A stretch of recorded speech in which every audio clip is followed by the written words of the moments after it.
التونة مش العلبة اللي انت بتروح تشتريها كل مرة وتستغرب وتسأل نفسك هي بكام وغليت ليه.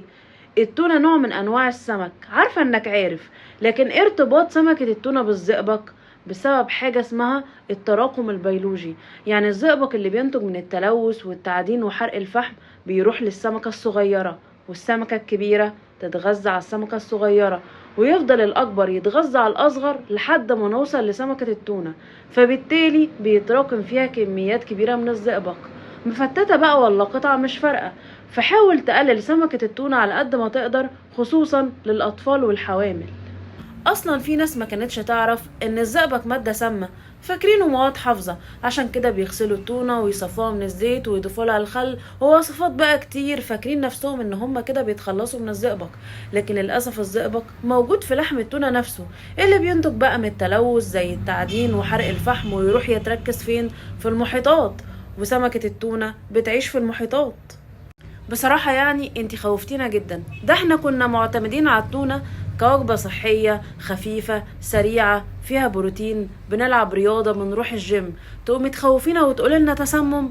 هي فعلا التونة مفيدة جدا، لان فيها الاوميجا 3 والحديد والكالسيوم والزنك والسيلينيوم، ومفيدة جدا جدا لمرضى القلب والاوعية الدموية، وبتحمي من حدوث الجلطات، ومفيدة لمرضى الضغط، وبتقلل الكوليسترول.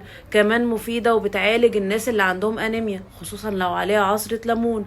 وكمان مفيدة جدا جدا في الدايت وحالات الرجيم، لان سعراتها الحرارية قليلة. يا دكتور لخبطتينا، ناكل التونة ولا ما ناكلهاش؟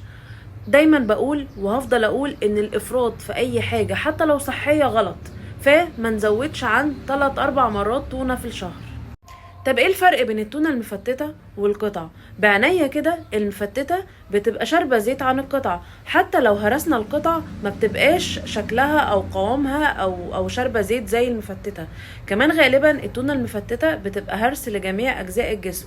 عموما الاختيار او الفرق بينهم ملوش علاقة بالزئبق خالص، الاتنين فيهم زئبق، لكن بتبقى الفرق هو جودة اللحمة او جودة المنتج. طب ازاي اختار علبة التونة المناسبة ليا؟ اختار نوع معروف جربته قبل كده وابعد عن العروض، ماليش دعوة بالعروض او الاسعار وانا بختار علبة التونة. كمان اختار العلب السليمة اللي مفيهاش صدمات، وابعد عن العلب اللي سهل اشيل منه الورقة او الملصق اللي عليه، وابص كويس جدا على تاريخ الصلاحية، وابعد عن التونة المستوردة اللي من بلاد مجهولة. انا دكتورة داليا يوسف، اخصائي التغذية العلاجية والاكلينيكية. قولي، هل بتحب التونة؟ وبتختارها على اساس ايه؟ وايه الانواع اللي بتحبها؟ وهل كنت تعرف الفرق بين المادة الحافظة والزئبق؟ وهل سمعت قبل كده عن رجيم التونة؟